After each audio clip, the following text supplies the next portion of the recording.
بسرعة كده هعرفك أفضل موقع باستخدام الذكاء الاصطناعي. الموقع ده فيه يعتبر أكتر من 100 أداة وكلهم مجانا. الموقع ده بقاله كتير قوي، بس الصراحة أنا أول مرة آخد بالي منه وقلت لازم أشاركه معاكم. الموقع ده هينفعك لو أنت بتدرس، موظف، أيا كان الفئة العمرية، فهو هينفعك. فبسرعة كده الموقع اسمه تيني وو. هو طبعا أول ما تدخل على الرابط هتلاقيه بالإنجلش، تقدر تحوله لعربي من خلال الثلاث نقاط اللي فوق دول، وهتنزل على الترجمة. تمام.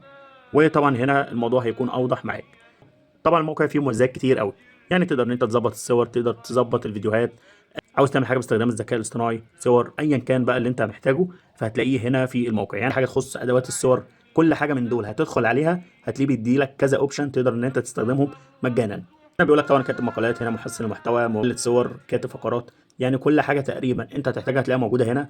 والصراحه الموقع كويس جدا، والميزه فيه ان هو مجانا، حتى كمان مش لازم ان انت تعمل اي تسجيل دخول عليه خالص، تقدر ان انت تستخدمه على طول. طبعا موقع زي ده علشان تتكلم عليه يعني هتحتاج اكتر من كذا فيديو علشان تقدر توضح كل حاجه فيه. يعني زي ما انتم شايفين في ادوات كتير قوي، زي ما قلت لك كده في اول فيديو، في اكتر من 100 اداه وكلهم مجانا.